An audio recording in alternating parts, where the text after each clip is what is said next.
Commanding in war doesn't just mean giving orders.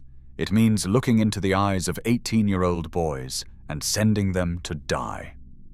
It means signing death sentences with a pen on a map. It means carrying the weight of thousands of shattered lives for the rest of your days. During the Second World War, some commanders were forced to make decisions that would haunt them forever. They were not cowards. They were not sadists. They were men who had to choose between the certain death of many and the total defeat of all.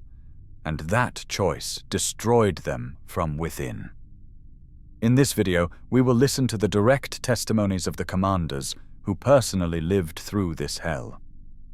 Their words reveal the unbearable weight of command, the pain of sending boys to die, and the loneliness of those who survive while others fall because of their orders. To truly understand what it means to command in war, you don't need military manuals. You just need the voices of those who, unfortunately, had to do it. First testimony: Vasily Chuikov, the general of Stalingrad. Vasily Ivanovich Chuikov was 42 years old when he received the order that would mark his life. September 1942. The Red Army was collapsing. The Germans were flooding through the streets of Stalingrad. Panic was spreading among the troops. Stalin had given the order: not one step back. Those who retreated were shot. Those who hesitated were shot. Those who showed fear were shot. Chuikov was appointed commander of the 62nd Army and charged with defending Stalingrad. Not with tactical brilliance, not with clever maneuvers, but with human flesh. With the blood of thousands of soldiers thrown into the ruins like sandbags against a flood. Years later, in his memoirs published in 1950, he wrote what he had never said to anyone during the war. The weight of command, the human cost of every decision, the horror of being the executioner of his own men. Every morning I looked at the map and knew I would condemn hundreds of boys to death before sunset. I saw their faces as they received orders. Boys just arrived from the front, dirty, hungry, terrified. Many didn't even have a rifle. We told them to take one from a fallen comrade. If they couldn't find a rifle, they were to fight with stones, knives, bare hands. It didn't matter. They had to fight. The order was simple: do not retreat. Not a meter. Not a centimeter. Anyone who retreated was shot on the spot by political commissars. There was no discussion. There were no excuses. Advance or die. Those were the only options. And I was the one giving those orders. Stalingrad was no longer a city. It was a cemetery of concrete. Buildings reduced to iron skeletons, streets filled with rubble and corpses, the Volga behind us, the Germans in front. Nowhere to retreat, nowhere to hide. Only death in every direction. I ordered night counterattacks. I knew they were suicidal. I sent a battalion of 500 men to retake a factory. 50 came back. The next day I sent those 50 to retake a building. 10 came back. The next day I sent those 10 against a trench. None came back. And I ordered the next counterattack. There was no alternative. If we stopped, the Germans would crush us. If we retreated, Stalin would have us shot. We had to wear the enemy down, bleed him for every meter of rubble. And to make him bleed, we had to bleed first. Much more. I remember a lieutenant, 21 years old. I ordered him to take a building with his company. He looked at me, and I knew that he knew. He knew I was ordering him to die. But he saluted, turned, and went. 2 hours later, the report arrived. Building captured. Casualties 95%. The lieutenant was dead on the entrance steps with a grenade in his hand. The average life expectancy of a newly arrived soldier in Stalingrad was 24 hours. One day. Some died within an hour of landing on the Volga's shore, others lasted a week and were considered veterans. No one lasted long. It was impossible. The fire was too intense, the fighting too close, death too present. We fought at such short distances you could see the enemy's eyes when you pulled the trigger. Room by room, floor by floor, stair by stair. Sometimes the Germans held one floor, and we held the one below. We could hear their footsteps above our heads. They could hear ours. We waited for the right moment to strike, to kill or be killed. The tractor factory, the Red Barricade Factory, the Red October Factory. Names that sound noble, but they were slaughterhouses.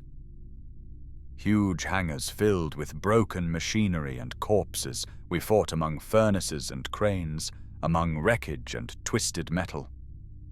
The blood made the floor slippery, the dead piled up until they became part of the landscape. Men went insane. I saw soldiers who had fought for weeks suddenly collapse. One started screaming and never stopped.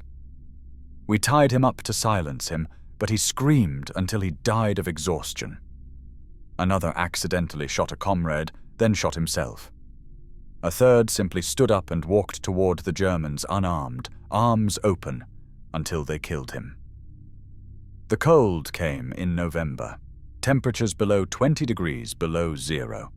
The wounded froze to death before the medics could reach them. Fingers stuck to the metal of rifles, lips cracked, eyes burned from the frost. But we had to keep fighting. The cold was another enemy, and we were already too few. Every decision I made meant death. If I ordered a position to be held, men died defending it. If I ordered an attack, they died attacking. If I ordered a tactical retreat, the commissars shot them for cowardice. There were no good choices, only different ways to die. The worst thing was seeing reinforcements arrive. Fresh boys from the interior. They knew nothing. They arrived full of propaganda and courage. We quickly explained, keep your head down, don't waste ammunition, don't scream when you see the Germans. But there was no time for training. We threw them into the fire and hoped some would survive long enough to learn. Some commanders asked to be transferred. They couldn't bear the weight. They preferred to be demoted, shot, anything rather than order another suicidal assault. I never asked for a transfer, not because I was brave, but because I knew whoever replaced me would do exactly the same things. And if boys had to be sent to die, at least I would be the one to do it. I would carry that weight. When the Germans capitulated in February 1943, I felt no joy. I looked at the ruins of Stalingrad and saw only a cemetery. 1 million dead, maybe more. Russians, Germans, civilians, the city was gone. In its place remained only desolation. They gave me medals. They called me a hero. Stalin shook my hand, but every night I dreamed of those boys.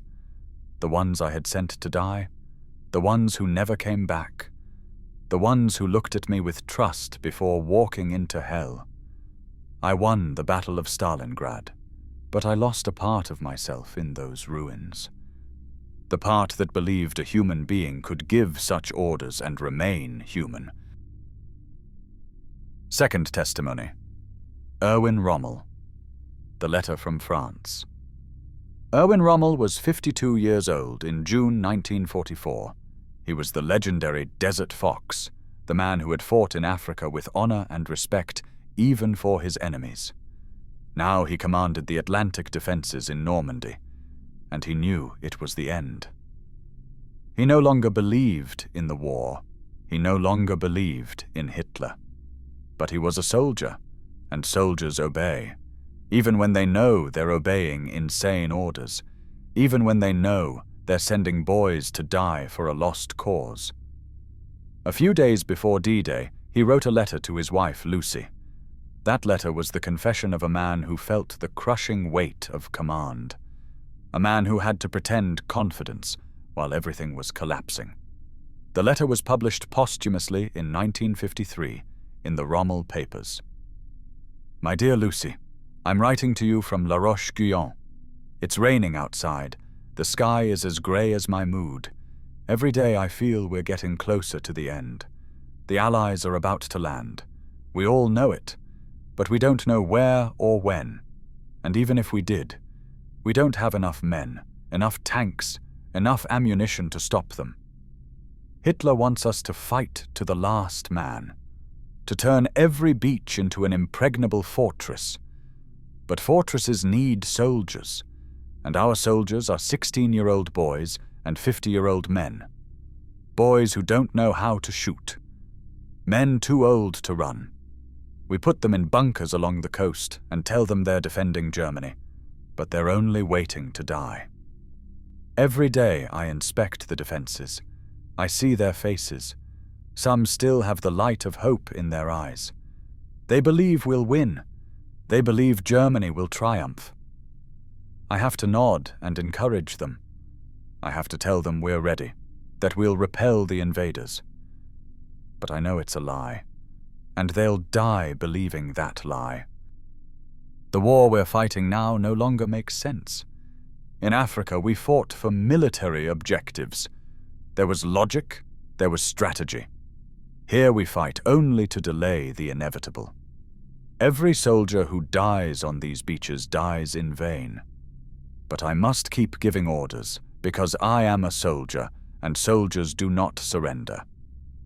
I've tried to speak with Berlin. I've tried to explain that we should negotiate, that continuing is madness, but they don't want to hear it. Hitler speaks of secret weapons, of final victory, of miracles. There are no miracles in war, only mathematics, and mathematics says we've already lost.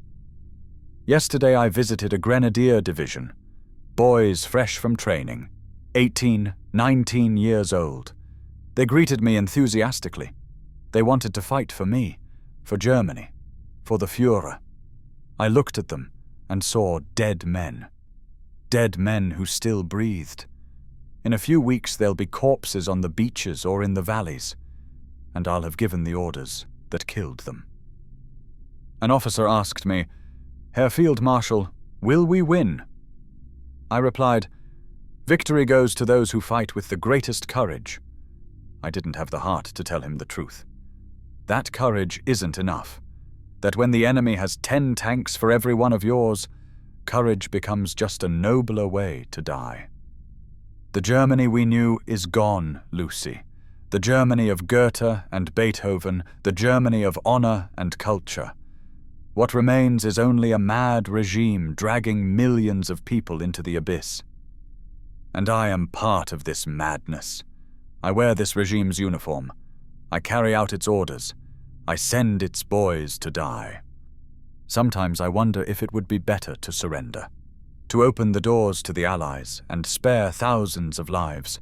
But I can't. I'd be shot as a traitor. And after me, someone else would take command and do exactly the same things, or worse. At least I try to protect my men as much as I can. I try not to waste them stupidly. But how much can you protect men you deliberately send to their deaths? How can you say, "I care about you," and then order them to defend a beach against a fleet of thousands of ships? It's a contradiction that tears me apart. Every evening I look across the channel. I wait for the invasion. And when it comes, I'll have to throw all those men into battle, knowing that many won't see the sunset. Knowing I'm sending boys who could have had a life to die for a war already lost. Military honor has become a prison. I must behave honorably. I must obey orders. I must fight to the end. But what kind of honor is it to send boys to die for nothing? It's only complicity disguised as duty. If I could start over, I would choose differently. But I can't go back. I can only move forward. And keep giving orders that disgust me. Keep encouraging boys I'm condemning. Keep pretending confidence while inside I feel dead. When this war ends, and it will end soon, the world will judge me. It will say I was a Nazi general, that I served Hitler, that I was complicit. And they'll be right. No matter how much I disagreed deep down, actions matter more than intentions, and my actions have sent thousands of men to their deaths. I love you, Lucy. You and Manfred are the only good things left in my life. When I think of you, I can still remember what it means to be human. Because here, in this headquarters, surrounded by maps and orders and imminent death, I no longer feel human. I feel like a cog in a monstrous machine that devours lives. Pray for me, and pray for all those boys who will soon die. Not for Germany. Germany is already dead. They will die for the pride of a madman, and I'll be the one to tell them where to stand before the bomb hits them. Yours forever, Erwin. Third testimony. Guy Gibson, the commander of the Dambusters. Guy Gibson was 25 years old and felt old. He had flown in more than 100 bombing missions. He had seen so many comrades die that he had stopped counting. In May 1943, he received the most prestigious and terrifying assignment of his career, to command Operation Chastise, the mission to destroy the German dams in the Ruhr. It was a brilliant plan. Special bombs that bounced on water, struck the dams, and blew them up.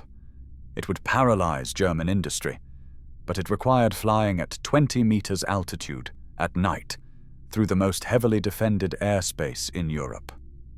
Gibson selected the best crews, 20-year-old boys, some on their first operational mission. He trained them for weeks, prepared them. But he knew many would not return. In his diary, published posthumously in 1946 as Enemy Coast Ahead, he wrote what he had never said to his men.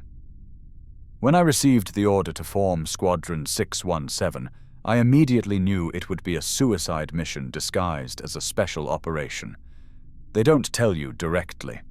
They talk about high risk and strategic importance, but you know.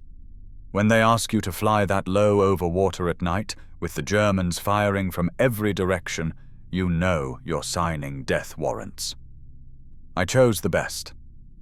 Boys with hundreds of flight hours, crews that had already proven their courage. But some were so young.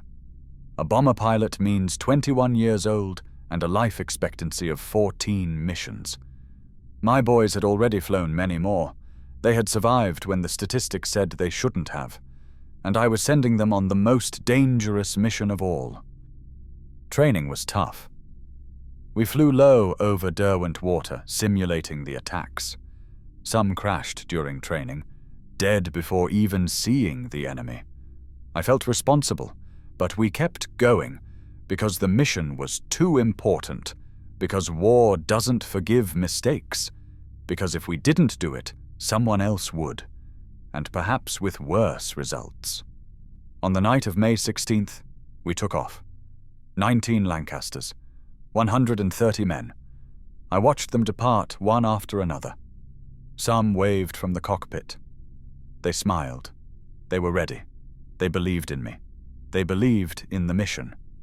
And I knew I was probably seeing some of them for the last time. The flight was hellish. We crossed the English Channel at 20 meters altitude. So low, the waves splashed against us. The concentration required was absolute. A mistake of a few meters and you crashed into the water. A moment of distraction and you hit a power line. You flew in the dark, reading the ground beneath you with your eyes more than your instruments. We reached the Mörner Dam. The anti-aircraft defenses tore us apart. I saw the tracers climbing toward us like deadly fireworks. The first attack failed. The second failed too. On the third attempt, the dam gave way. A massive explosion, water pouring into the valley. Victory! But at what cost? We lost 2 planes at the Mörner, 14 men. I saw them fall. One exploded in mid-air. A flash and then nothing. The other crashed into the lake. It hit the water like a stone. No parachutes, no survivors, and I had to keep giving orders, as if nothing had happened. At the Ada Dam we lost more planes. At the Sorp, too. When we finally headed home, we had destroyed the dams. We had achieved the impossible, but we were returning with only 11 planes out of 19, 8 crews missing, 53 men dead or missing. Landing at dawn was heartbreaking. The hangars were half empty. The mess halls were half empty. Everywhere I looked, I saw absences. Boys who 12 hours earlier had been laughing and joking, now they were just names on a report. Missing in action, presumed dead. The nation celebrated. We were heroes. We had struck the Nazis hard. Churchill personally decorated me. The newspapers called me the conqueror of the dams. But I only saw those empty hangars. I only heard the silence where my men's voices used to be. A 22-year-old navigator, married 3 months. A gunner who wanted to be a veterinarian after the war. A pilot who had asked me for advice on how to propose to his girlfriend. All dead, all burned alive, or drowned, or crushed, or torn apart. And I was the one who had led them there. They asked me how I felt. I said I was proud that the mission had been a success, that the sacrifices hadn't been in vain. But I was lying. I was empty, completely drained. The mission's success didn't bring those boys back. The glory didn't fill those hangars. The medals didn't silence the screams in my head. The worst part was writing to the families. Dear Sir and Madam, I regret to inform you that your son— How do you explain to a mother that her son died following your orders? How do you tell her he died a hero when you know he died terrified as the plane burned around him? I received letters in reply. Some thanked me, said they were proud. Others cursed me, accused me of having killed their sons for nothing. Both reactions destroyed me, because they were both right. People applauded. They called me a hero, but I felt like an imposter, a decorated killer, because yes, we had destroyed the dams, but those dams weren't worth 53 lives. Nothing was worth that. I could never fly operational missions again after Chastain. They said I was too valuable, too famous, but the truth is I was broken. I couldn't look at a crew knowing I was sending them to die. I couldn't give orders that meant death anymore. I was finished as a commander, finished as a man. 3 men, 3 armies, 3 battles, but the same unbearable weight, the weight of sending other men to die, of looking boys in the eyes and knowing you're condemning them, of surviving while they fall. Commanding in war doesn't mean being brave. It means carrying on your shoulders the weight of every shattered life. It means living with the awareness that every decision has a human cost. It means never sleeping again at night, because you see the faces of those you sent into hell. These commanders were not monsters. They were men who had to make impossible choices, who had to sacrifice their men for greater objectives, who had to pretend confidence while dying inside from guilt. War doesn't create only victims on the battlefield. It also creates victims among those who survive. And commanders are victims of responsibility, of memory, of the weight of their own decisions. This is the true face of command in war, not glory, not honor, only a weight you can never put down, a burden you carry to the grave and perhaps even beyond. Tell me in the comments which battle you'd like us to cover next. See you in the next video.